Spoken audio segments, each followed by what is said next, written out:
الرحمن الرحیم۔ سبق نمبر 32 کے ساتھ ایک دفعہ پھر میں آپ حضرات کے سامنے حاضر ہوں۔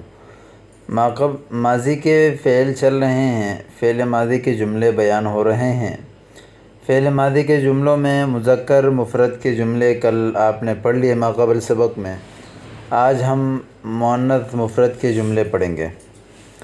الدرس الثانی والثلاثون الفعل الماضی المؤنث المفرد۔ ٹھیک ہے، دیکھیں ذرا۔ تسأل المعلمۃ فاطمۃ ماذا فعلت الآن؟ معلمہ فاطمہ سے پوچھتی ہے کہ ابھی آپ نے کیا کیا۔ فتقول فاطمۃ، فاطمہ کہتی ہے اخذت رسالۃ اخی وفتحت الظرف، میں نے بھائی کا خط لیا اور لفافہ کھولا۔ وقرأت الرسالۃ، خط پڑھا۔ ثم اخذت القلم والورق، پھر قلم اور ورق لیا۔ وکتبت الجواب، جواب لکھا۔ کتبت الرسالۃ الی اخی، اپنے بھائی کی طرف خط لکھا۔ ثم وضعت الرسالۃ فی الظرف، پھر خط کو میں نے لفافے میں رکھا۔ واغلقت الظرف، لفافہ بند کیا۔ وکتبت علیہ العنوان، اور اس کے اوپر پتہ لکھا۔ ثم قلت لاخی الصغیر، پھر میں نے اپنے بھائی سے کہا خذ هذه الرسالۃ، اس خط کو لو۔ وضعها فی صندوق البرید، اور لیٹر باکس میں رکھو۔ ٹھیک ہے، اس سبق میں بھی سارے ماضی کے صیغے استعمال ہوئے ہیں واحد متکلم کے۔ آپ کو میں نے بتایا تھا کہ واحد اور جمع متکلم چاہے ماضی ہو چاہے مضارع ہو، مؤنث اور مذکر کے لیے دونوں کے لیے ایک ہی جیسے صیغے استعمال ہوتے ہیں۔ ٹھیک ہے، اب سوال اور جواب کی طرف دیکھیں ذرا۔ معلمہ تلمیذہ، ماذا فعلت یا فاطمہ، اے فاطمہ آپ نے کیا کیا۔ اخذت رسالۃ اخی، اپنے بھائی کا خط لیا۔ هل قرأت الرسالہ، کیا خط پڑھا آپ نے۔ نعم قرأت الرسالہ، جی ہاں میں نے خط پڑھا۔ کیف اخوکی، آپ کا بھائی کیسے ہیں۔ اخی بخیر ویدعو لی، میرے بھائی اچھے ہیں اور میرے لیے دعا کر رہے ہیں۔ هل کتبت الجواب، کیا آپ نے جواب لکھا۔ نعم کتبت الجواب، جی ہاں میں نے جواب لکھا۔ این ارسلت، هل کتبت العنوان، کیا آپ نے پتہ لکھا۔ نعم کتبت العنوان، جی ہاں میں نے پتہ لکھا۔ این ارسلت الخطاب، آپ نے خط کہاں بھیجا۔ ارسلتہ الی لاہور، میں نے خط کو لاہور یعنی لفافے کو لاہور بھیجا۔ ٹھیک ہے، آگے دیکھیں ذرا۔ صیغوں کو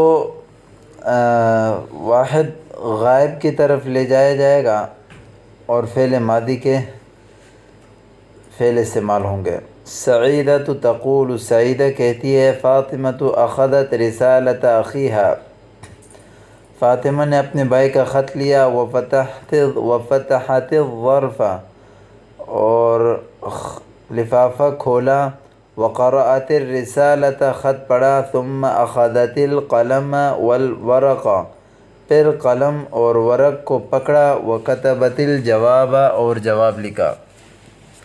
ثم وضعت الرسالۃ فی الظرف، اور پھر اس نے خط کو رکھا لفافے میں۔ وکتبت علیہ العنوان، اور اس پر پتہ لکھا۔ ثم قالت لاخیہا الصغیر، پھر اپنے چھوٹے بھائی سے کہا خذ هذه الرسالہ، اس خط کو لو۔ وضعها فی صندوق البرید، اور اس کو لیٹر باکس میں رکھو۔ تو امید کرتا ہوں کہ آج کا سبق بھی آپ کو سمجھ میں آ گیا ہوگا۔ چلیں تمرین کی طرف بڑھتے ہیں، اس کی مشق کی طرف۔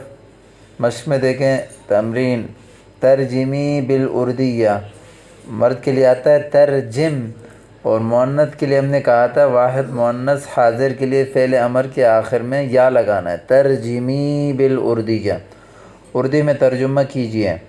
اخذت سعیدۃ کراست، سعیدہ نے کاپی لی۔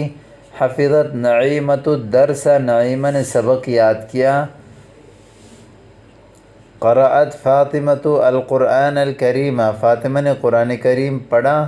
فتحت شاہدۃ المحفظہ، شاہدہ نے بیگ کھولا۔ یا فاطمہ هل ذهبت الی جارتک، اے فاطمہ کیا تم اپنے پڑوسن کے ہاں گئی۔ حل شربت الحلیبہ، کیا آپ نے دودھ پیا؟ حل نسیت درسکی، کیا آپ اپنے سبق بھول گئی؟ تقول التلمیذۃ للمعلمۃ، تلمیذہ معلمہ سے کہتی ہے، انا فہمت الدرس وکتبت الدرس، میں سبق سمجھ بھی گئی اور اس کو لکھ بھی لیا۔ کتبت الدرس، سبق لکھا۔ ترجمی بالعربیہ، عربی میں ترجمہ کیجئے۔ سمیرہ ایک چھوٹی بچی ہے۔ سمیلہ طفلۃ، وہ بستر سے اٹھی۔